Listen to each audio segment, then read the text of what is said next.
Rebel star Prabhas fans కి ఒక మంచి గుడ్ న్యూస్. నిజానికి ఈ సినిమా గురించి ఇప్పుడు ఇండస్ట్రీలో జరుగుతున్న చర్చ ఏంటో ఒకసారి క్యాజువల్ గా మాట్లాడుకుందాం. మీరు అన్నట్లు ఫిబ్రవరి 2026 నాటికి షూటింగ్ వేగం పుంజుకోవడం అనేది లాజికల్ గా కరెక్ట్ అనిపిస్తుంది. ఎందుకంటే పార్ట్ 1 రిలీజ్ అయ్యాక నాగ్ అశ్విన్ అనే టీం కొంత గ్యాప్ తీసుకుని స్క్రిప్ట్ మరింత పకడ్బందీగా రెడీ చేశారు. ప్రస్తుతం ఉన్న సమాచారం ప్రకారం ఇప్పటికే 30% నుంచి 40% వరకు షూటింగ్ పార్ట్ 1 తో పాటే కంప్లీట్ అయిపోయిందట. మిగిలిన మేజర్ షెడ్యూల్స్ ఇప్పుడు శంకర్పల్లి సెట్స్ లో ప్లాన్ చేయడం కరెక్ట్ అప్డేట్ లాగా అనిపిస్తోంది. సుమతి పాత్ర చుట్టూనే మొత్తం కథ నడుస్తుంది.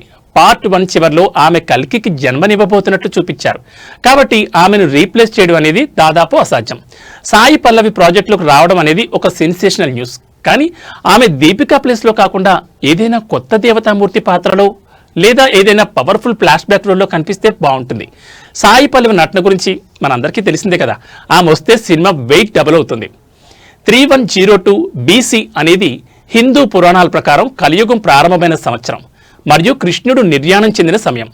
ప్రభాస్ క్యారెక్టర్ కర్ణుడి అంశం కాబట్టి సెకండ్ పార్ట్లో మహాభారత యుద్ధ ఘట్టాలు, ముఖ్యంగా కర్ణుడి వీరత్వాన్ని నాగ్ అశ్విన్ ఇంకా గ్రాండ్ గా చూపించబోతున్నారు. సినిమా రంగంలో అధికారిక ప్రకటన వచ్చే వరకు ఏ వార్తనైనా మనం 100% నమ్మలేం. ముఖ్యంగా సాయి పల్లవి ఎంట్రీ గురించి మేకర్స్ క్లారిటీ ఇస్తే ఫ్యాన్స్ కు మాత్రం పండగే. మీరు ప్రభాస్ ని కర్ణుడి అవతారంలో మళ్ళీ చూడాలని ఎంతగా వెయిట్ చేస్తున్నారో నాకు అర్థమవుతోంది.